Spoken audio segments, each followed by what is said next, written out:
Assalamu alaikum wa rahmatullahi wa barakatuh. Let's begin our class with the recitation of Al-Kitab Al-Fatiha.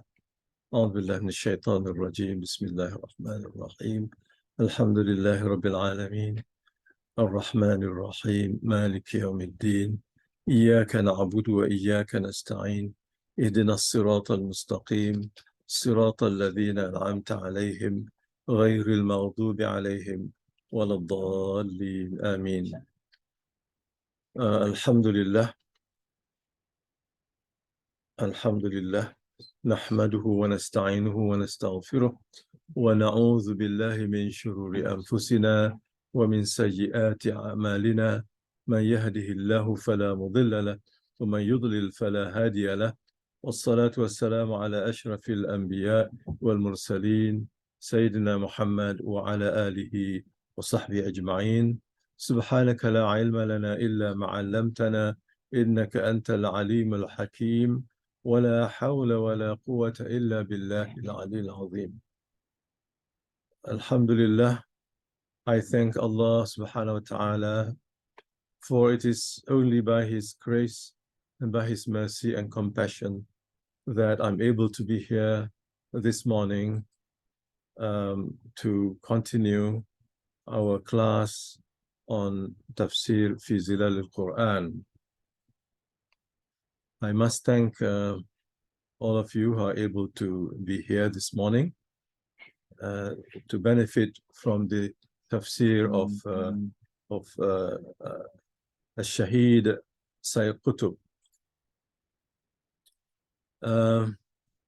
For today's class, I am going to go to the section 14 of Surah Al-Baqarah in the translation, which is on page 286, all the way to page 318. 286 to 318, which cover the ayats 221 until 242. So it's a very long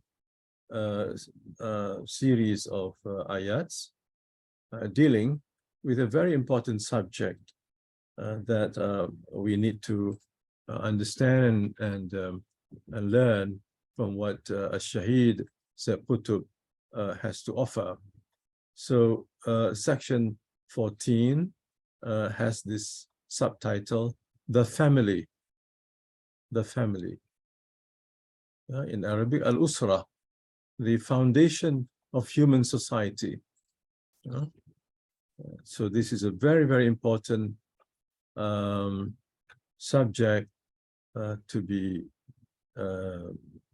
understood by us Muslims, because the family is the foundation of human society, and the family is also the foundation of Islamic society. So how the family is constituted, what values are being in operation to develop the family, and even the concept of the family is defined in a certain way from the Islamic perspective. In today's world, the concept of the family is defined differently by different people and even different nations. And now the liberal, secular, liberal-minded people are proposing the idea that the family is it doesn't have to be made up of a father and mother, of male and female in marriage. It could be, the family could be based on the woman-woman, relationship, without even going into marriage, or man-man relationship without going to marriage. And it doesn't have to be two, it doesn't have to be a pair.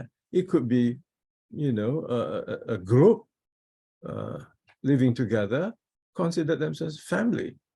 So the concept of family in this postmodern world is posing a serious challenge to the Islamic concept. But in Islam, the family is clearly defined. Yeah? It is made up of father, mother, children, and maybe even the grandchildren living together, considered a family. And so Islamic family is defined by its own perspectives and laws. And in these surahs, 221 to 242, we come into contact with sister, you will not find it in the numbering of in the Arabic is different from the number. You can go to ayat.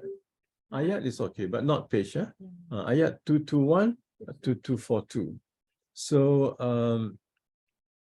the laws are very important.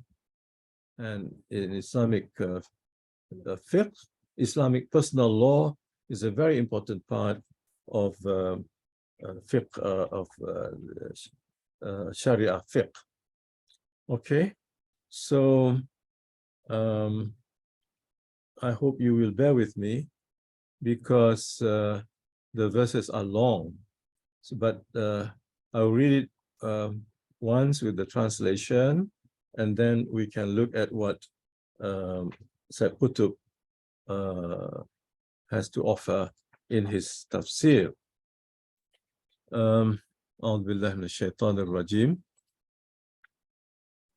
ولا تنكحوا المشركات حتى يؤمنن ولأمة مؤمنة خير من مشركة ولو أعجبتكم ولا تنكحوا المشركين حتى يؤمنوا ولعبد مؤمن خير من مشرك ولو أعجبكم أولئك يدعون إلى النار والله يدعو إلى الجنة والمغفرة بإذنه ويبين آياته للناس لعلهم يتذكرون ويسألونك عن المحيض قل هو أذى فاعتزلوا النساء في المحيض ولا تقربوهن حتى يطهرن فإذا تطهرن فأتوهن من حيث أمركم الله إن الله يحب التوابين ويحب المتطهرين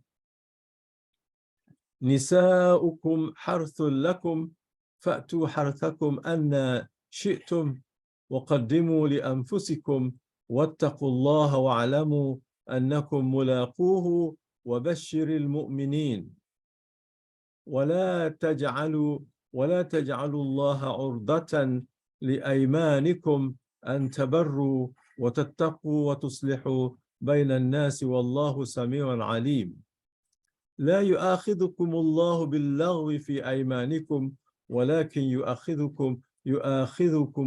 يؤاخذكم بما كسبت قلوبكم والله غفور حليم للذين يؤلون من نسائهم تربص 4 أشهر فإن فاءوا فإن الله غفور رحيم وإن عزموا الطلاق فإن الله سميع عليم والمطلقات يتربصن بأنفسهن 3 قروء ولا يحل لهن أن يكتمن ما خلق الله في أرحامهن إن كن يؤمن بالله واليوم الآخر وبعولتهن أحق بردهن في ذلك إن أرادوا إصلاحا ولهن مثل الذي عليهن بالمعروف وللرجال عليهن درجة والله عزيز حكيم الطلاق 2 مرات فإمساك بمعروف أو تسريح بإحسان ولا يحل لكم أن تأخذوا مما آتيتموهن شيئا إلا أن يخافا أن لا يقيم حدود الله، فإن خفتم أن لا يقيم حدود الله فلا جناح عليهما فيما افتدت به تلك حدود الله فلا تعتدوها، ومن يتعد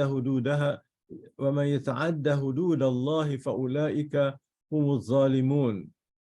فإن طلقها فلا تحل له من بعد حتى تنكح زوجا غيره، فإن طلقها فلا جناح عليهما أن يتراجعا إن ظنا أن يقيما حدود الله، وتلك حدود الله يبينها لقوم يعلمون. وإذا طلقتم النساء فبلغن أجلهن فأمسكوهن بمعروف أو سرحوهن بمعروف، ولا تمسكوهن ضرارا لتعتدوا، ومن يفعل ذلك فقد ظلم نفسه. ولا تتخذوا آيات الله هزوا واذكروا نعمة الله عليكم وما أنزل عليكم من الكتاب والحكمة يعظكم به، واتقوا الله واعلموا أن الله بكل شيء عليم. وإذا طلقتم النساء فبلغن أجلهن فلا تعضلوهن أن ينكحن أزواجهن إذا تراضوا بينهم بالمعروف، ذلك يوعظ به من كان منكم يؤمن بالله واليوم الآخر، ذلكم أزكى لكم وأطهر، والله يعلم وأنتم لا تعلمون. والوالدات يرضعن أولادهن حولين كاملين لمن أراد أن يتم الرضاعة، وعلى المولود له رزقهن وكسوتهن بالمعروف، لا تكلف نفس إلا وسعها، لا تضار والدة بولدها ولا مولود له بولده، وعلى الوارث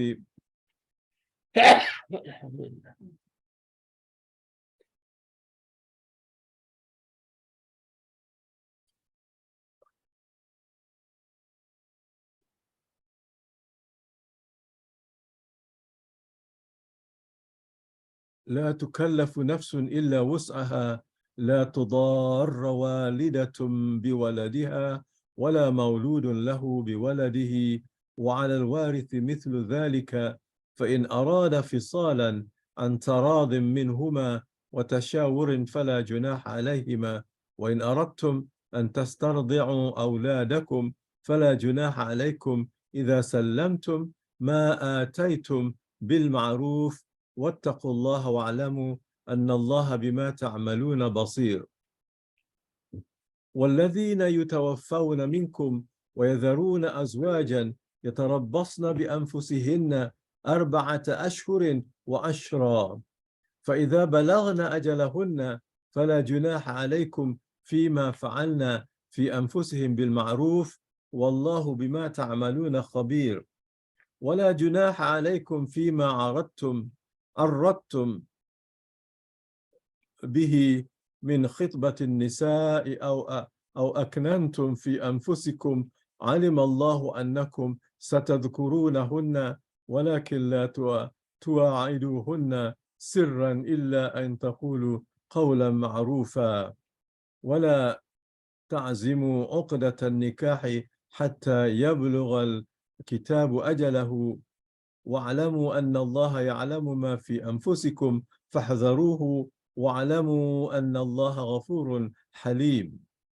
ولا جناح عليكم إن طلقتم النساء ما لم تمسوهن أو تفرضوا لهن فريضة، ومتعوهن على الموسع قدره وعلى المقتر قدره متاعا بالمعروف، حقا على المحسنين. وإن طلقتموهن من قبل أن تمسوهن وقد فرضتم لهن فريضة فنصف ما فرضتم، إلا أن يعفون أو يعفو الذي بيده عقدة النكاح، وأن تعفوا أقرب للتقوى، ولا تنسوا الفضل بينكم إن الله بما تعملون بصير. حافظوا على الصلوات والصلاة الوسطى وقوموا لله قانتين فإن خفتم فرجالا أو ركبانا فإذا آمنتم فاذكروا الله كما علمكم ما لم تكونوا تعلمون والذين يتوفون منكم ويذرون أزواجا وصية لأزواجهم متاعا إلى الحول غير إخراج فإن خرجن فلا جناح عليكم فيما فعلنا في أنفسهن من معروف والله عزيز حكيم وللمطلقات متاع بالمعروف حقا على المتقين كذلك يبين الله لكم آياته لعلكم تعقلون. صدق الله العظيم. Yeah, very long. Yeah, so far this is the longest that I have read in a class, and so the translation is going to be long, but actually I want to focus more on what Sayyid Qutb has to say with these verses on the concept of the Islamic family. That is very important. Those of you who are not yet married or having children and in a family, you should take note of this. Yeah. So the Muslim family is very, very important. It is the basis of the Islamic society. All right. Well, another thing I noticed, I'm sure you must have noticed too, that in these verses, the concept of ma'ruf, yeah, is very much emphasized.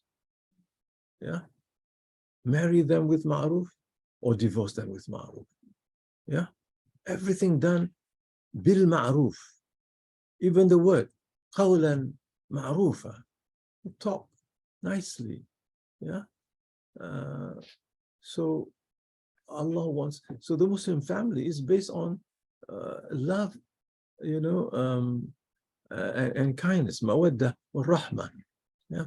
So that if you want to, the Islamic family has to be based on this mawaddah wa rahmah. Mawaddah is love, rahmah is mercy. Two fundamental pillars of the Islamic family, right? But if the family cannot be sustained for some reason, you need to be separated, and that separation, do it bil ma'ruf, okay, bil ma'ruf. And then always remember, fattaqullah, remember Allah. So if you have to divorce, don't do it in a fit of anger, think about it, and then there's a limitation. So that's number one observation I have. Second is that these are new family laws.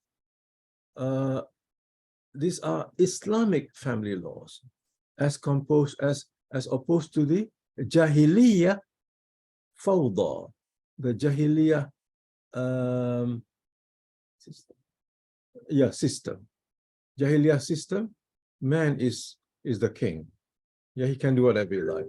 He can marry, he can divorce, he can, and so on and so forth. It's a chaotic system, yeah, but not based on ma'ruf, but based on desire. Yeah, man's desire, just fulfilling man's desire. So Islam came with this new concept of the family, with its laws. So two things: you have law, and then you have the spiritual dimension. The legal and the spiritual are united. Third thing to note is that marriage is part of ibadah. Yeah, it's not something separate. But in today's world, it's different. Yeah, marriage has nothing to do with worship. But in Islam, marriage is part of ibadah. Okay, and that's why in these verses you find that while talking about the divorce and marriage, Allah says, don't forget as-salah, especially as-salatul wusta, the salatul asr. Don't forget that.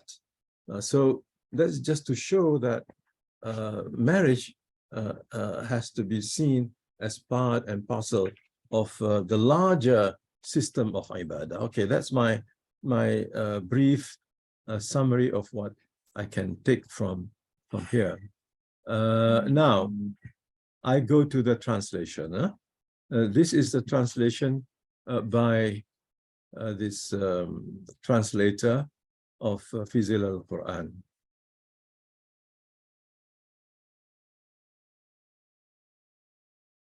The family, the foundation of human society. Now, verses 2 to 1, verse 2 to 1. Do not marry women who associate partners with God unless they embrace the true faith. So, marriage has to be based on a truth, on iman in Allah. You cannot marry outside of this framework of iman. But today, iman is put aside. You just decide what you want to do. Any believing born woman or slave woman is certainly better than an idolatress, even though the latter may well please you. And do not give your women in marriage to men who associate partners with God, unless they embrace the true faith. Any believing bondman or slave is certainly better than an idolater, even though the latter may well please you. These invite to the fire, whereas Allah invites to paradise and to the achievement of forgiveness by His leave. He makes plain His revelations to mankind so that they may hear them in mind, they may bear them in mind. Then the next verse, 2 to 2, they ask you about menstruation. Say it is an unclean condition. So keep aloof from women during menstruation and do not draw near to them until they are cleansed. When they have cleansed themselves, you may go in unto them in the proper way as Allah has bidden you. Allah loves those who turn to Him in repentance, and He loves those who keep themselves pure. Your wives are your tilth. Then go then to your tilth as you may desire, but first provide something for your souls. Fear God, fear Allah, and know that you shall meet Him. Give the happy news to the believers. Next, 2 to 4. Do not allow your oaths in the name of Allah to become an obstacle to your being kind and God-fearing or to promoting peace among people. Allah hears all and knows all.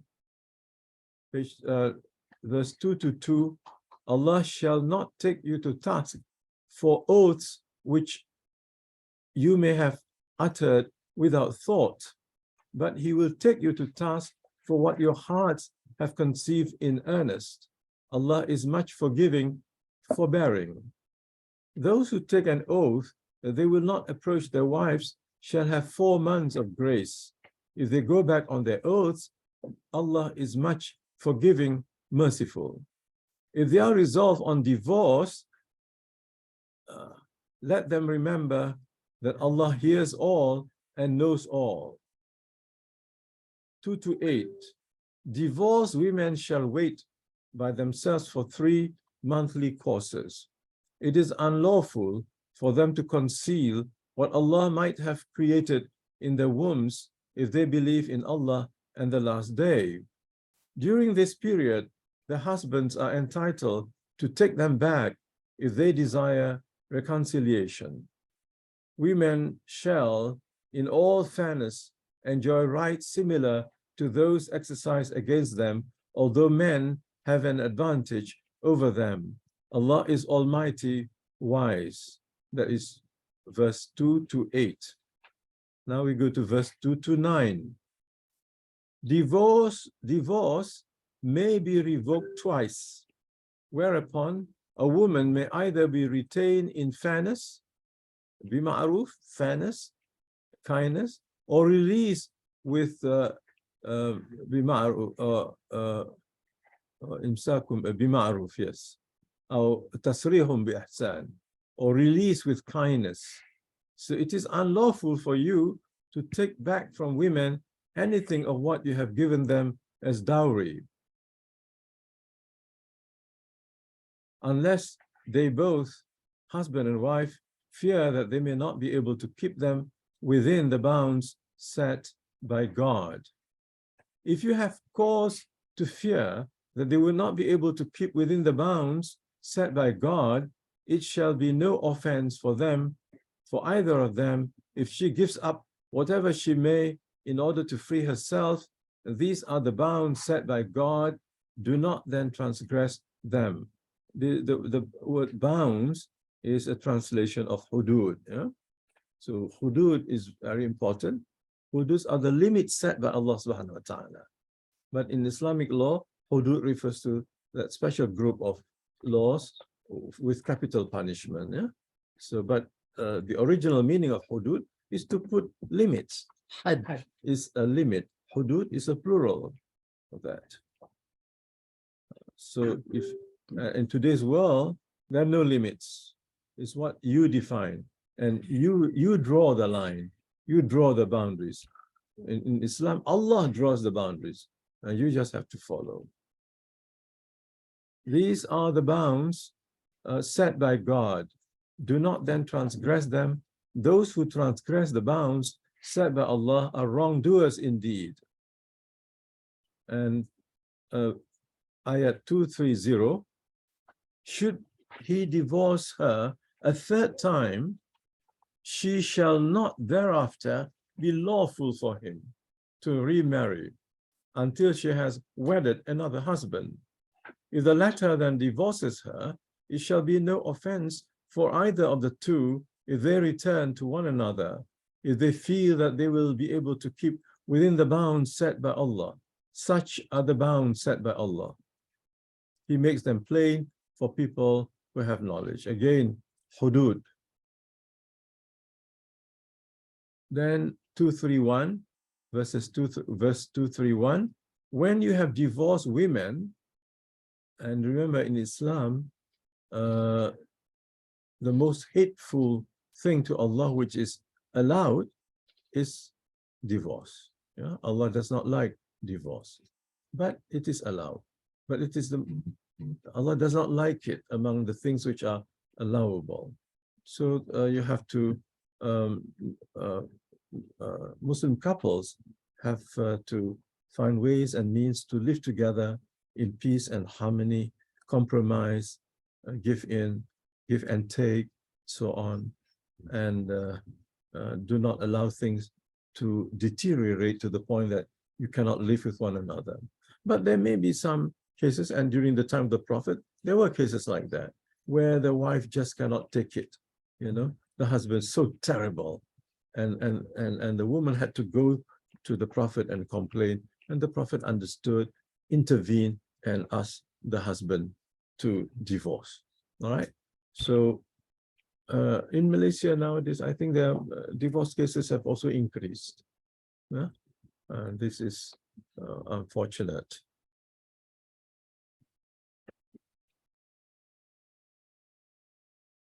Okay, thank you.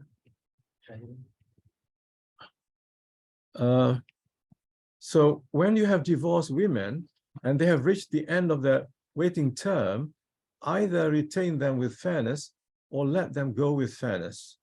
Do not retain them out of malice in order to hurt them. He who does so wrongs his own soul.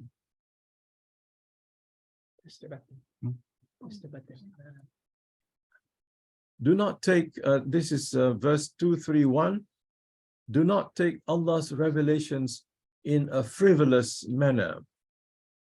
Yeah, all Muslim parents have to understand this, that Allah's revelations are not to be treated in a frivolous way. Remember the blessings Allah has bestowed upon you and all the revelation and wisdom He has bestowed upon you from on high in order to admonish you. Fear Allah and know well that He has full knowledge of everything. And when you have divorced women and they have reached the end of their waiting, this is verse 232, and they have reached the end of their waiting term, Do not prevent them from marrying their husbands if they have agreed with each other in a fair manner. This is an admonition for every one of you who believes in Allah and the last day. That is more virtuous for you and purer. Allah knows, whereas you do not know. Verse 233, mothers may breastfeed their children for 2 whole years. That is for those who wish to complete the suckling. The father of the child is responsible to provide in a fair manner for their sustenance and clothing. No human being shall be burdened with more than he is well able to bear. Neither shall a mother be allowed to cause a child to suffer, nor shall a father cause suffering to his child. The same shall apply to the father's heir. If by mutual consent and after due consultation, the parents choose to wean the child, they will incur no sin thereby. Nor shall it be any offense on your part if you engage wet nurses for your children, provided you hand over what you agreed to pay in a fair manner. Fear Allah and know that Allah sees all that you do. Those of you who die, leaving wives behind, their wives shall wait by themselves for 4 months and 10 days. When they have reached the end of their waiting period term, you shall incur no sin in whatever they may do with themselves in a lawful manner. Allah is aware of all that you do. Verse 235, you will incur no sin if you give a hint of a marriage offer to widowed women, or keep such an intention to yourselves. Allah knows that you will entertain such intentions concerning them. Do not, however, plight your troth in secret, but speak only in a decent manner. Furthermore, do not resolve on actually making the marriage tie before the prescribed term of waiting has run its course. Know well that Allah knows what is in your minds, so have fear of Him, and know that Allah is much forgiving, forbearing. 236. You will incur no sin if you divorce women before having touched them, or settle a dowry for them. Provide for them, the rich according to his means, and the straitened or the poor according to his means. Such a provision in an equitable manner is an obligation binding on the righteous. 237, if you divorce them before having touched them, but after having settled a dowry for them, then give them half of that which you have settled, unless they forego it, or he in whose hand is a marriage tie forgoes it. To forego what is due to you is closer to being righteous. Do not forget to act benevolently to one another. Allah sees all that you do. 238, attend regularly to your prayers, particularly the middle prayer, and stand up before God in devout obedience. If you are in fear, pray walking or riding. When you are once again secure, remember Allah, since it is He who has taught you what you did not know. Those of you who die, leaving their wives behind, shall bequeath to their wives provisions for 1 year, without their being obliged to leave their deceased husbands' homes. Should they leave of their own accord, you shall incur no sin for whatever they may do with themselves in a lawful manner. Allah is Almighty, wise. Divorced women shall have a provision according to what is fair. Min ma'ruf. This is an obligation on the God-fearing. Thus, the last verse, thus Allah makes clear to you His revelations that you may understand. So very long translation, because here you have the detailed rules of marriage and divorce. This is not yet inheritance. If you like inheritance, then it's even longer. The longest verse in the Quran is on inheritance, isn't it? One whole page. So until now, I still cannot understand how the division of I can't figure out. It's too complex for me, for my Jahiliya mind. When Dr. Nojana, she's a mathematician, scientist, very easy for her to remember. If you die, then you get 1/6 of this. If there's somebody in between, you get 1/4. 1/8. 1/10. 1/10. I want the money, not all these equations. No, Prof. For a better family, they forgo their rights. Make it easy. Allahu Akbar. Yeah, okay. So as I said, this is a very important topic in today's world. The family is being threatened by all these new ways of living, yeah, and new concepts of husband and wife, yeah, new concept of marriage, yeah. What is marriage? What is family? What is husband? What is male and female? Everything thrown out into the sea now, and it's a big challenge. So it's important that we understand this, and must thank Sayyid Qutb for he actually goes beyond the laws. He's not sticking to the law because he's not a faqih. A faqih would interpret, give a tafsir based on the on the laws, but not Sayyid Qutb. Okay, so he says in his overview, the surah deals with the family, the nucleus and the foundation of Muslim society, to which Islam has extended notable attention and effort, regulating its essential aspects and ensuring its safety and protection against abuse and disintegration. Yeah, abuse is still on in some societies, like wife beating, yeah? Still going on in some societies. Not in Malaysia, I don't think people. Huh? Sometimes we have emotional abuse, Prof. Ah, Not physical. But okay.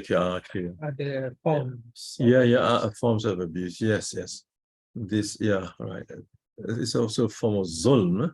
Yeah, psychological abuse. But he says the Islamic social order, because you have the marriage, the family, the social order. Islamic social order is based on the family. The family is based on marriage. So all these three units must be well structured and integrated. Its ingredients originate, the Islamic social order is family-based by virtue of its being a divinely ordained system for human society that takes full account of the essentials of human nature and its basic requirements. Its ingredients originate with the very essence of life itself, as stated in the Quran when it says, of all things, we have created a pair, male and female, so that you may give thought. And limitless in his glory is he who has created pairs, whatever the earth produces of your own kind, and of that which people have no knowledge. Human life began with one person, out of whom came a spouse, and then offspring from the pair of them, and so on. The result is this numerous multitude of human beings. The Quran says, mankind, fear your Lord, who created you from a single soul, and from it created its mate, and from the two of them spread abroad so many men and women.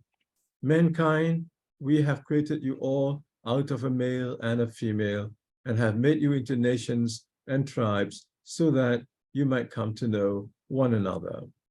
The Quran also highlights the special inherent attraction between the male and the female of the human species, which is vital for setting up and supporting the family unit. So he gives the verses, yeah, that we have read. As ever, Islam strongly emphasizes the harmony and compatibility between this philosophy and the spirit upon which the system of the natural universe is built, and that upon which the human society, human social order is based. The family is a natural environment in which children can be raised and protected and allowed to grow and develop mentally and physically. Within the family, they receive love, kindness, and care, and gain the values, ideals, and behavior patterns that will accompany them for the rest of their lives, and according to which they will know life, understand it, and deal with it. It's very important sentence here. Within the family, the children will receive love, kindness, and care, yeah, love, and also gain the values, the ideas, and the behavior patterns, you know, how to behave. It's all in the family. So we need to strengthen the Muslim family, which is being threatened by so many un-Islamic ways of living. Humans have the longest childhood period of all species, extending to several years. It is the formative period during which children acquire all the essential skills that will enable them to chart their way through life and find a suitable role in society. It is made longer in order to ensure that adequate training, education, and discipline are imparted to children to prepare them sufficiently for the future, especially in view of man's heavy responsibility in this world. So you understand that we, as Ibadullah and as Khalifa of Allah, we have great responsibility, yeah, to Allah subhanahu wa ta'ala. But in this postmodern world, there is no such concept of servant of Allah or vicegerent of Allah. Yeah? So man is his own boss. Experience has shown that no other arrangement can adequately compensate for the role of the family. Okay, then he talks about the alternatives as a result of the Second World War, because he saw some of the children's homes which emerged in Europe as a result of social pressures created by the need for mothers to go out to work and deprive children of the love and care that only mothers can provide within a secure family atmosphere. And this is still a big problem in Muslim societies also. I don't know about Mongolia. Also, people do not want marriage, and the women want to work without staying family. The young people, the majority of them. They don't want to marry? They don't. They don't want to have a children, have a family. Oh, they don't want to. Oh, okay. It's a burden of society. It's hard to raise the children. Yeah, in Malaysia, Indonesia, women are forced to work to support the family, right? Because the husband's income is not sufficient. Yeah? So children are deprived of the loves of mother's care, which is so essential in the early years, right? So this is a serious challenge. What is most amazing is that prevailing misconceptions lead people to consider the fact that women are today forced to seek work as a symbol of progress and emancipation. That of course is wrong, but in today's world, in Southeast Asian societies, Muslim societies, they are forced to work out of necessity, not as a symbol of progress. Yeah? So it is in fact this system that is responsible for much of the deprivation and suffering witnessed in many countries. But I'm told that in Qatar, women don't have to work, and if you have children, then the state gives you allowance and so on, you know. So that's something interesting, but not very much known. I've read a little bit about Qatar, and I'm very, very surprised at this. So at the advances made, but nobody talks about it. Maybe because it really cuts at the root of the Western system. It sacrifices the psychological health of society's most precious resources, young children, for nothing other than an increase in the family's income or giving a young mother an income to live on.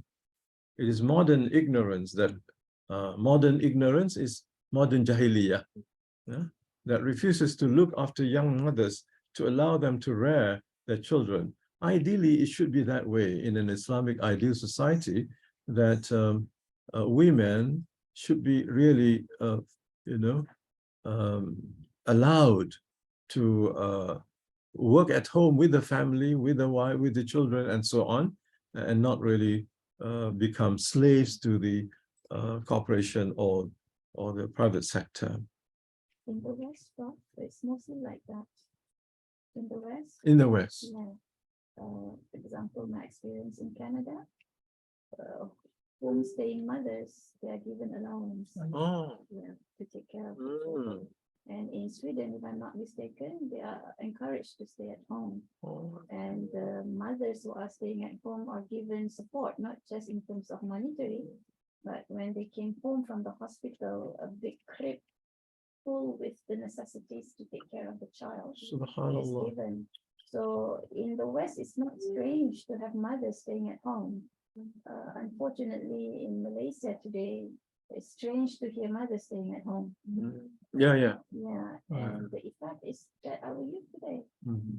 This is the question that Asma asked last time in that class. So we have to somehow make a change in the mindset of the society that mother's love and care cannot be replaced, even by the husband, by the mother. And the effect is on the society for the long-term health of the ummah. Yeah, and this is, not given the attention it deserves, because the attention is on the political, the economic, rather than the family. Okay. Then he says, the social system of Islam as a religion of peace and harmony is based on the family, to which it accords proper and adequate attention. As we see in this surah, numerous Quranic passages have been dedicated to emphasizing the importance of the family and to setting out the principles and foundations upon which it is based. This section of the surah puts forward the principles of marriage and the rules governing essential aspects of divorce and its repercussions, desertion of wives by their husbands, alimony, breastfeeding, and the custody of children. These principles and rules are not given in abstract legalistic language, but within a broader context as part of Allah's universal code of living and as a fundamental dimension of the Islamic faith. The surah emphasizes a strong link between these principles and Allah's ultimate will and purpose. One is immediately aware of the weight of the whole matter and of how meticulously it is being dealt with. Every aspect of it is there to serve a greater objective in the overall scheme of things, which is being guided and protected by God Almighty. It is a system He has perfected for implementation in human life. Hence, He gives His reward to those who implement it and punishes those who discard or abuse it. The surah makes a very detailed and rational presentation of these rules and principles, of which there are 12 altogether. So He has collected 12 principles from these verses. Intermittently prodding the human conscience to be aware of its responsibility and accountability. These rules cover a very wide area directly related to marriage and divorce, beginning with the prohibition of marriage with unbelievers, followed by the prohibition of sexual intercourse between married couples when the woman is in menstruation. Here we note how even this aspect is elevated from a purely physical attraction to human function that serves important goals. Then follow rulings on faith, suspension of marital relations, a divorcee's waiting period, repeated divorce, and the refund of the dowry, the finalization of divorce, breastfeeding when divorce has taken place, a widow's waiting period, hints of a marriage proposal during such a period, divorce before the consummation of marriage, and free gifts to a widow or a divorcee. The final comment on all these is, thus Allah makes clear to you His revelations that you may understand. We note that in all these, the emphasis is on the worship of Allah.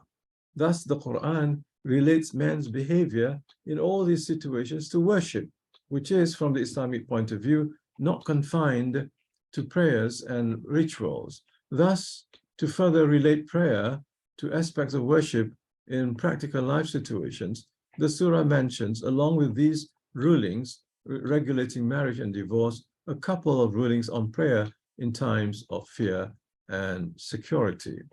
What is worthy of note is that while all these rulings spread an air of worship on all these affairs, no aspect of practical life, human nature, or the needs of human life is overlooked.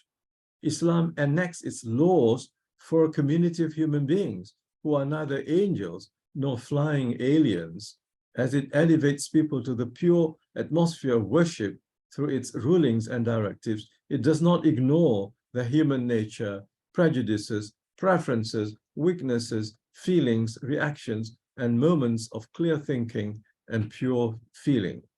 It works on all these, directing them in a congenial atmosphere to a better human status. Thus, we see that Islam allows the suspension of marital relations, but restricts it to a maximum of 4 months. It allows divorce, but regulates it fairly and tries hard to strengthen the foundations of the family in a balanced way that makes of ideal principles a daily practice. It is a smooth approach designed to facilitate things for both men and women in the case when this great institution of the family meets with failure. Allah Almighty, who knows His creation better than they know themselves, does not wish the marriage bond to become a prison when the two parties are unsuited to each other. If their natures clash, then it is better for them to part and try again with different spouses. But before reaching this point, it would have made every effort to save the family. Furthermore, it provides every legal and compassionate guarantee to ensure that no harm comes to husband, wife, child, or infant. Compare the principles of the Islamic family system Allah has enacted for human life and the balance and peaceful society it produces with what prevailed in human life prior to Islam, Jahiliyah period, or what prevails today in non-Islamic societies everywhere, and you are bound to recognize the high standard of peace and dignity Allah wants for mankind. Women in particular will appreciate the extent of care Allah takes of them. I am absolutely certain that no woman could understand this manifestly caring approach without feeling the love of Allah fills her heart. Okay, then, marriage to unbelievers.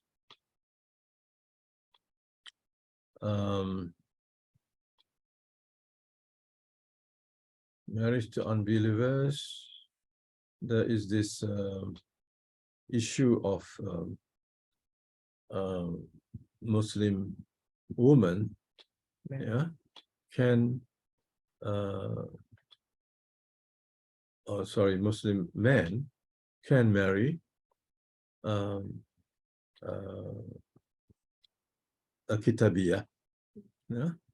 Woman from the Jewish or the Christian family. And I'm just summarizing. Sayyid Qutb says that almost all the madhahib are unanimous that it is all right, yeah, within certain limits. Maybe Shafi'i madhab makes it stricter. What is a kitabiyah? Who is Ahlul Kitab, yeah? But the majority take the view that the Ahlul Kitab referred to, even the present day Christians, come under Ahlul Kitab. Because during the time of the Prophet, the concept of Ahlul Kitab, the Christians at that time were not following the original, the pure teachings of Jesus. Already the teachings have been tarnished and altered by the Christian sects. Still, they are regarded as Ahlul Kitab. So it is all right to marry the women, but not vice versa. Yeah? That is to say, Muslim women are not allowed to marry non-Muslim men. Okay?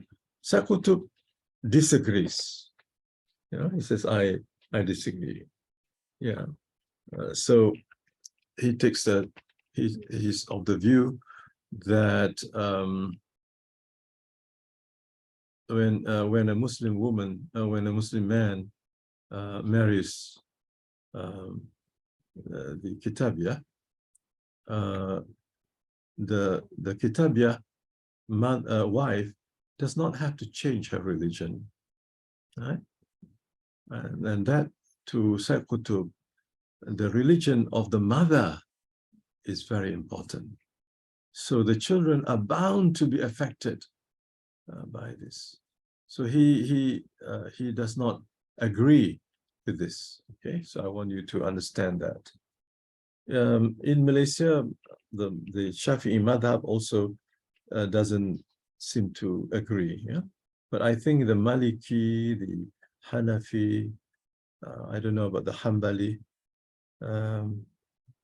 seem to say it's all right. They don't have to convert. Yeah. So, but that means, but if the husband is strong and has good knowledge of religion, then the husband can make sure educate the children, all right, and take that role of educating the religion of the children. But the husband is so busy, he has no time, even if he has the knowledge, right? So so let's not get into this controversy. Yeah, but it's good to know that Sayyid Qutb disagrees. All right.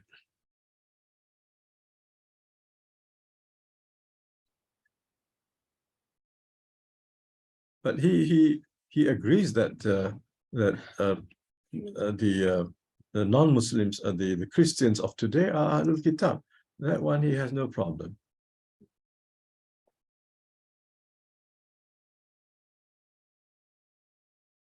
And then purity and sexual relations. This is about masturbation. I think we just skip this.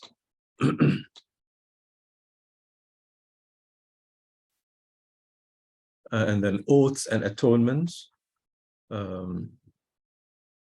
Allah does not consider the oath that you make not really from your heart, but Allah will look at the oaths, will take the oaths that you have confirmed in your heart seriously.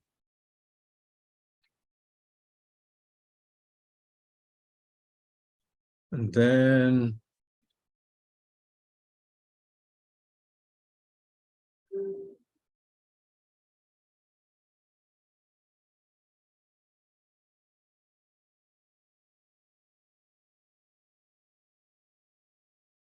Yeah, interesting here is the issue of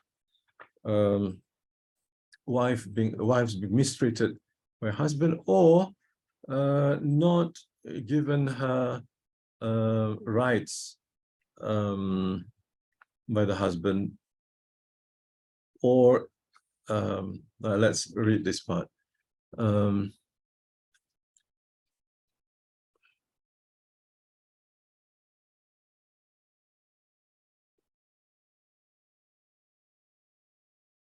To balance all relevant factors and all practicalities, Islam has limited the duration of such estrangement to 4 months. Yeah, that is to say, when a husband is away, then of course the wife is deprived of her sexual and also emotional rights and psychological rights and all that.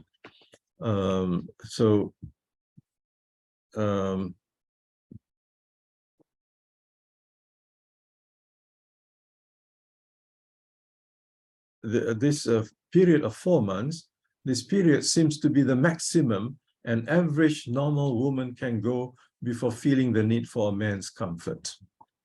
Umar ibn al-Khattab, the second caliph, was reported to be patrolling the streets of Medina one night when he heard a woman reciting a few lines of poetry expressing her loneliness and desire for her husband, who was away fighting with one of the Muslim armies. She complained of sleeplessness, which she attributed to the fact that she had no one to frolic with, affirming that only her fear of Allah prevented her from seeking pleasure with someone else.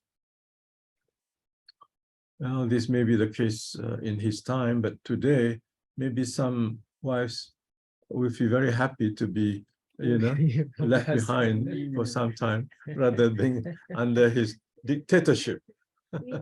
Oh yeah, freedom. So it's not so much that she requires sexual, fulfillment. Is the husband's presence is sometimes overbearing. So better be away. So that's why, some women, they prefer the husbands to be away, go to university, sleep in the university, and you have your books there to worry. And I'm happy, don't worry about me. I have my children. So a point comes when the mother is so busy, children, grandchildren, blah blah blah. So doesn't really mind if Mr. Husband is away for more than 4 months, as long as he provides for the financial needs and all that. And of course you have the phone, you have blah blah blah. So your physical presence is not that necessary. But in Umar Khattab, see how Umar wants to understand, how long can a woman be, left on her own like that? So he said, Umar then inquired from his daughter, Hafsa, the Prophet's wife, how long a woman could stand the absence of her husband. She replied, 6 months. At that time. So this, I don't know, today maybe 6 years. I don't know. Just send the money, everything. It's okay. Do we take care of everything? Yeah, and just stay there where you are, at the sea. You're getting a lot of money. You're working with Shell in Canada. Just send the money, and we will know how to handle. Yeah, that's how the let's say immigrants or whoever the husband went to work outside of their country, their native country. For years they always send the money. Yeah, the Indonesian. Yeah, Indonesian. Some of these mates are here for years. So the husband, because the financial need is so great that they don't mind, dispensing with the sexual thing.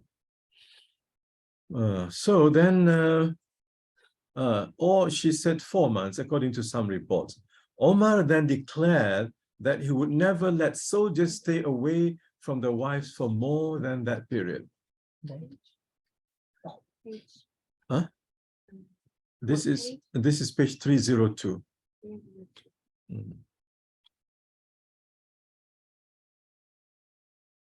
So people's temperament and willpower vary, but 4 months seem to be a reasonable test period, after which a husband should either resume normal marital relations with his wife or insist on his rejection of her. In this latter case, the relationship must be dissolved by divorce and the wife given. So if it's small, sekarang ada kan ta'liq, dalam ta'liq tu ada 4 bulan. And in this latter case, the relationship must be dissolved by divorce and the wife given her freedom, whether by the husband or through the courts. Sekarang through the court. This would enable both parties to start a new life with another spouse, thereby preserving the dignity and integrity of the wife and taking the pressure off the husband. Such a solution would be more just to both people and would safeguard the institution of marriage, which Allah has ordained for the enhancement and advancement of human life. Then he discusses the rules of divorce, why it's limited to 2, and why once it goes to 3, then that's irrevocable. But see how in Malay society, I don't know, maybe Indonesian, Cina Buta practice, this is an abuse of the system, because Islamic law allows the woman to marry after she has married another person and he on his own divorced her. This is after the 3rd talaq. And then she can get back to the husband. But Cina Buta practice, I don't know whether it's still practiced or not, wallahu alam. But when I was young, in my early days, I heard about this Cina Buta, the blind Chinese. What is it? Huh? What is it? Cina Buta, this concept of Cina Buta, blind Chinese, but it doesn't refer to a Chinese, but that means that she wants to remarry the husband after 3 talaq, which is not allowed unless she marries another person, and then the person on his own divorce her, then she can remarry. So the Cina Buta is that second husband? The second husband who is being paid, paid to be the second husband, and then because of the agreement, you divorce me lah after I give you 1,000 ringgit. Then I can get back to her. Is that lawful? Not lawful lah. Not lawful. Similar macam apa? What was the nikah that the Shi'i? Mut'ah. Mut'ah, yes. Mut'ah was allowed because of the pressure of the war. The concept is similar. Yeah. So that means the marriage to the second husband and then the 4th marriage to the first husband, that is unlawful. Yes. Yeah. If it is arranged like that, because it has to be on his own. Yeah. So that is it's not allowed. Okay. But I do not know, because you have to do research to find out, is this really happening nowadays? I have my doubt, but you can never tell. Maybe you can never tell minor cases, in some, possibly. Yeah, some villages, but maybe not. You don't become a professional Cina Buta lah.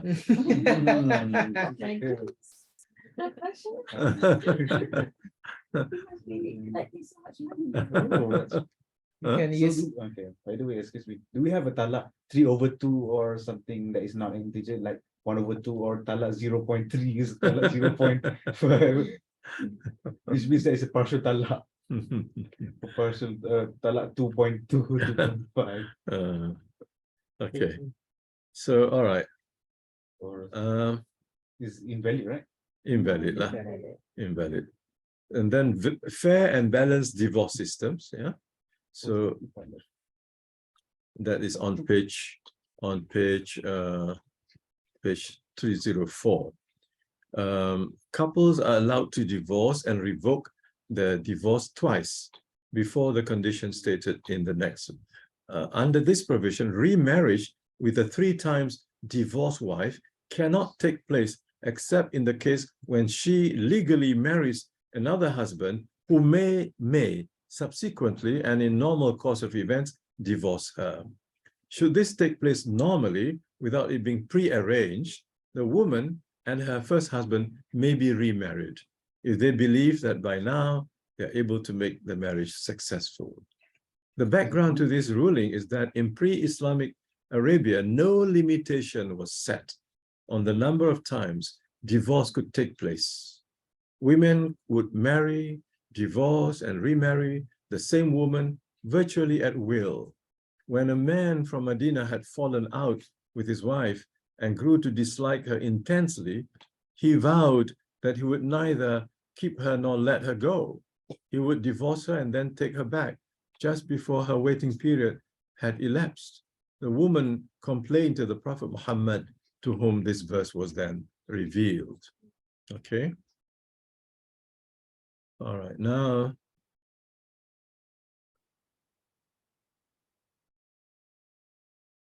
Okay, this is the case of khulu.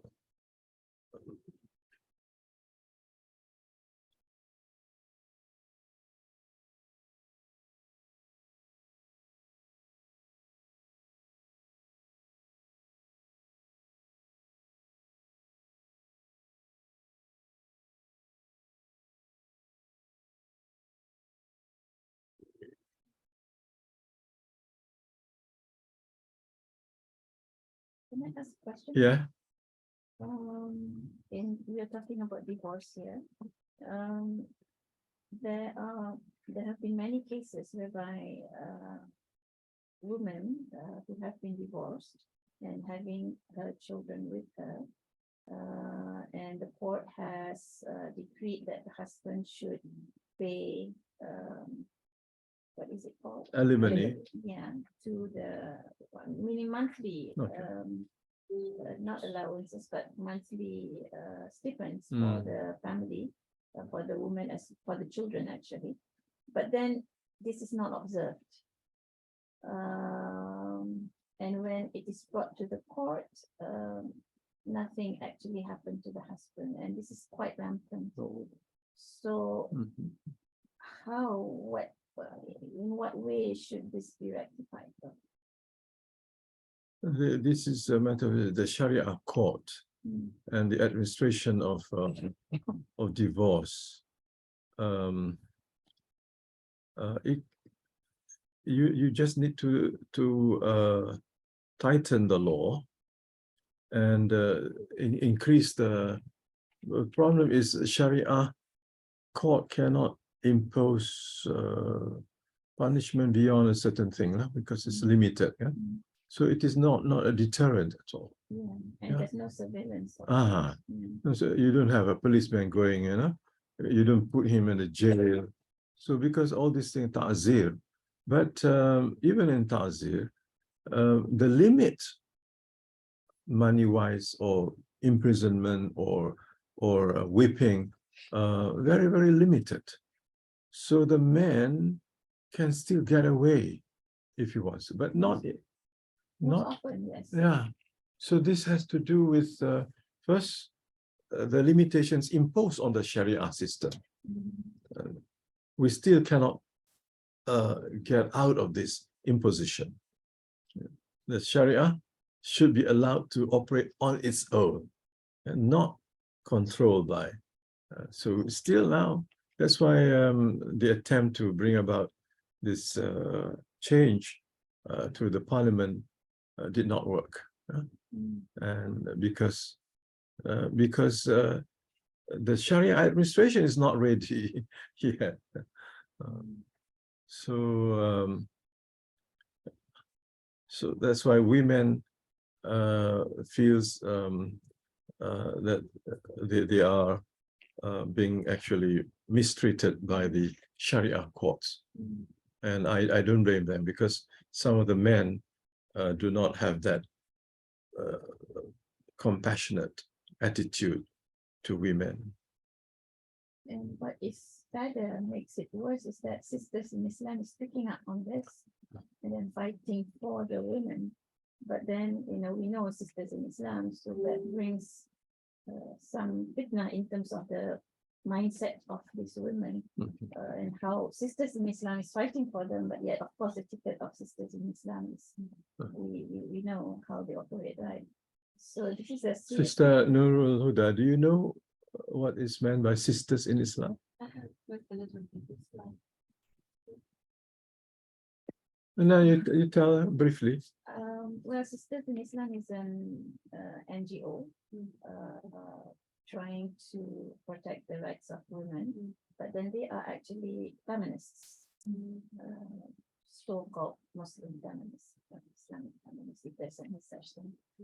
But then they are actually, their understanding is based on liberalism. So with that ticket, of course, a lot of women feel that their rights are being fought by sisters in Islam, but then again on what ticket? On the ticket of liberalism. So that sort of partially or indirectly spreads the idea of liberalism to these victims, single mothers. Thrown behind the rock. Udang di sebalik batu. They may be sincere, but then of course the wrong kind of connotation. All right, I think we can stop here, unless there are any questions on online. So far, no question. Okay, good. So we can now conclude that the Muslim family, as opposed to the Jahiliyyah family, is a new social order that Allah has introduced for the betterment of society. But today, and of course, Sayyid Qutb does not address, of course, the 20th century, the 21st century, but he did refer to some of the effects of the Second World War in Europe. But we living in this 21st century with all these new challenges not available at the time of Sayyid Qutb, must give more attention to the family and how to make, and more important, the ummah as a whole should really have look into the family and how it can really protect the family, and then allow women, allow mothers to do the proper development of the child, who is now also being undermined by the social media. Okay, so this is a serious problem. So we take note of that. We thank Sayyid Qutb for his contributions, and the next one is timeless message that will be hopefully in the near future, inshallah. So I want to thank you, especially Sister Nurul Huda, coming here for the first time. She's from Mongolia. Yeah. Nice to meet you. Huh? Yeah. And give our salam to Sister Miki. Mickey. Yeah. She doesn't come. Maybe have a time. Oh yeah, midterm, almost midterm, so a lot of assignments, exams. Okay. So basically, Aida, come she's back come from from Senegal. I think you have come here before, right? Oh, yeah, first time. It's great. Oh, thank you. Nice to meet you. Most welcome, sister. Yeah. Oh, from Senegal. What year are you in? Quran. Okay. Okay. Thank you very much, sister. All So- three of you? We're just meeting another. Oh, I see. Okay, good. MashaAllah. So we will end with tasbih kafara. By the way, the books here are only to be read here. Okay, Yes, I know. and then you put it back. Make sure it is in the right place. Okay, So it's not meant for borrowing. not meant for borrowing. Correct. Okay. All right. Okay. So let's end with tasbih kafara and Surah Al-Asr. Subhanakallah bihamdika ashhadu an la ilaha illa anta astaghfiruka wa atubu ilayk. Bismillahir Rahmanir Rahim. Wal asri innal insana lafi khusrin illa alladhina amanu wa amilus salihat wa tawasaw bil haqqi wa tawasaw bis sabr. Assalamu alaikum wa rahmatullahi wa barakatuh.